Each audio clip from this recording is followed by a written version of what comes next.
ನಟ ಯಶ್ ಕಟಕತೆಯ ಒಳಗೆ ಕುಳಿತು ಪ್ರಶ್ನೆಗಳಿಗೆ ಉತ್ತರಿಸ್ತಾ ಇದ್ದಾರೆ.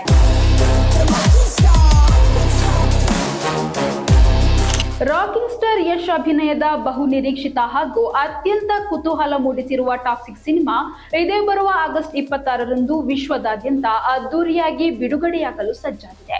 ಸದ್ಯ ಸಿನಿಮಾದ ಪ್ರಚಾರ ಕಾರ್ಯಗಳಲ್ಲಿ ಸಕ್ರಿಯವಾಗಿ ತೊಡಗಿಸಿಕೊಂಡಿರುವ ನಟ ಯಶ್ ಕಟಕತೆಯ ಒಳಗೆ ಕುಳಿತು ಪ್ರಶ್ನೆಗಳಿಗೆ ಉತ್ತರಿಸ್ತಾ ಇದ್ದಾರೆ. ಆದ್ರೆ ಇದು ಅಪರಾಧಿಗಳು ಕೂರುವ ಕಟಕಟೆಯಲ್ಲ, ಬದಲಾಗಿ ಅನೇಕ ರಾಜಕೀಯ ಸಿನಿ ದಿಗ್ಗಜರು ಏರಿದ್ದ ಕಟಕಟೆಯಲ್ಲಿ ರಾಕಿಂಗ್ ಸ್ಟಾರ್ ಯಶ್ ಅವರಿಗೆ ವಿಶೇಷ ಸ್ಥಾನ ಲಭಿಸಿದೆ. ಬಾಲಿವುಡ್ ನ ಖ್ಯಾತ ಹಿಂದಿ ಕಿರುತೆರೆಯ ಜನಪ್ರಿಯ ಆಪ್ ಕಿ ಅದಾಲತ್ ಕಾರ್ಯಕ್ರಮದಲ್ಲಿ ಭಾಗವಹಿಸುವ ಮೂಲಕ ಭರ್ಜರಿ ಸಂಚಲನ ಮೂಡಿಸಿದ್ದಾರೆ. ಹಿರಿಯ ಪತ್ರಕರ್ತ ಹಾಗೂ ನಿರೂಪಕ ರಜತ್ ಶರ್ಮಾ ಅವರು ತಮ್ಮ ಅಧಿಕೃತ ಎಕ್ಸ್ ಖಾತೆಯಲ್ಲಿ ಯಶ್ ಅವರೊಂದಿಗಿನ ಸ್ವಾರಸ್ಯಕರ ಮಾತುಕತೆಯ ಚಿತ್ರೀಕರಣದ ಕೆಲವು ಫೋಟೋಗಳನ್ನು ಹಂಚಿಕೊಳ್ಳುವ ಮೂಲಕ ಅಭಿಮಾನಿಗಳಲ್ಲಿ ಕುತೂಹಲವನ್ನು ದುಪ್ಪಟ್ಟುಗೊಳಿಸಿದ್ದಾರೆ. ದೇಶದ ಅತ್ಯುನ್ನತ ಕಾರ್ಯಕ್ರಮಗಳಲ್ಲಿ ಒಂದಾದ ಶೋ ಆಪ್ ಕಿ ಅದಾಲತ್ ಹಿಂದಿ ಭಾಷೆಯಲ್ಲಿ ಈ ಕಾರ್ಯಕ್ರಮ ಪ್ರಸಾರವಾಗುತ್ತೆ.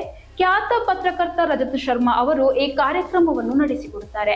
ಇದುವರೆಗೂ ಈ ಕಾರ್ಯಕ್ರಮದಲ್ಲಿ ದೇಶದ ಪ್ರಧಾನಿಗಳಾದ ನರೇಂದ್ರ ಮೋದಿ, ಅಟಲ್ ಬಿಹಾರಿ ವಾಜಪೇಯಿ, ಸ್ಮೃತಿ ಇರಾನಿ, ರಾಹುಲ್ ಗಾಂಧಿ ಸೇರಿದಂತೆ ರಾಜಕೀಯ ದಿಗ್ಗಜರು ಭಾಗಿಯಾಗಿದ್ದಾರೆ. ಇನ್ನು ಬಾಲಿವುಡ್ ನ ಸಲ್ಮಾನ್ ಖಾನ್, ಶಾರುಖ್ ಖಾನ್, ಕಂಗನಾ ರಣಾವತ್, ಪ್ರಿಯಾಂಕಾ ಚೋಪ್ರಾ, ಅಮೀರ್ ಖಾನ್ ಸೇರಿದಂತೆ ಹಲವಾರು ಚಿತ್ರರಂಗದ ದಿಗ್ಗಜರು ಭಾಗಿಯಾಗಿದ್ದಾರೆ.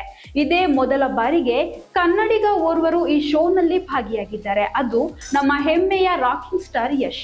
ಯಶ್ ಅವರೊಂದಿಗೆ ನಡೆದ ಸಂದರ್ಶನದ ಕುರಿತು ಬರೆದುಕೊಂಡಿರುವ ರಜತ್ ಶರ್ಮಾ, ಈ ವ್ಯಕ್ತಿ ಯಾರು? ದಿನಕ್ಕೆ 2 ಹೊತ್ತು ಊಟಕ್ಕೂ ಕಷ್ಟಪಡುತ್ತಿದ್ದ ಆತ ಈಗ ಕೋಟ್ಯಂತರ ಹಣ ಸಂಪಾದಿಸ್ತಾ ಇದ್ದಾನೆ.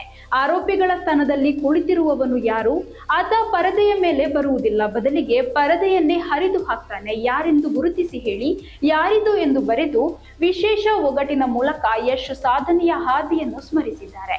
ಮೈಸೂರಿನಿಂದ ಕೇವಲ 300 ರೂಪಾಯಿ ಜೇಬಿನಲ್ಲಿ ಇಟ್ಟುಕೊಂಡು ನಟನಾಗಬೇಕೆಂಬ ಗಟ್ಟಿ ಗುರಿಯೊಂದಿಗೆ ಬೆಂಗಳೂರಿಗೆ ಬಂದ ನವೀನ್ ಕುಮಾರ್ ಗೌಡ ಆರಂಭಿಕ ದಿನಗಳಲ್ಲಿ ಊಟಕ್ಕೂ ಪರದಾಡುತ್ತಾ ರಂಗಭೂಮಿ ಹಾಗೂ ಕಿರುತೆರೆಯಲ್ಲಿ ಬ್ಯಾಕ್ ಸ್ಟೇಜ್ ಕೆಲಸ ಮಾಡುತ್ತಾ ಕಷ್ಟಪಟ್ಟು ಮೇಲೆ ಬಂದವರು. ಇಂದು ಅದೇ ಯಶ್ ಕೆಜಿಎಫ್ ಸಿನಿಮಾಗಳ ಮೂಲಕ ಇಡೀ ದೇಶವೇ ತಿರುಗಿ ನೋಡುವಂತೆ ಮಾಡಿದ್ದಲ್ಲದೆ ಕೋಟ್ಯಾಂತರ ರೂಪಾಯಿ ಬಿಸಿನೆಸ್ ಮಾಡುವ ಜಾಗತಿಕ ಮಟ್ಟದ ಪ್ಯಾನ್ ಇಂಡಿಯಾ ಸೂಪರ್ ಸ್ಟಾರ್ ಆಗಿ ಹೊರಹೊಮ್ಮಿದ್ದಾರೆ. ನ್ಯಾಯಾಲಯದ ಮಾದರಿಯಲ್ಲಿ ನಡೆಯುವ ಆಪ್ ಕಿ ಅದಾಲತ್ ಕಾರ್ಯಕ್ರಮದಲ್ಲಿ ರಜತ್ ಶರ್ಮಾ ಅವರ ಖಡಕ್ ಹಾಗೂ ನೇರವಾದ ಪ್ರಶ್ನೆಗಳಿಗೆ ಯಶ್ ತಮ್ಮದೇ ಆದ ವಿಶಿಷ್ಟ ಶೈಲಿಯಲ್ಲಿ ಉತ್ತರಿಸಿರುವುದು ವಿಶೇಷವಾಗಿದೆ.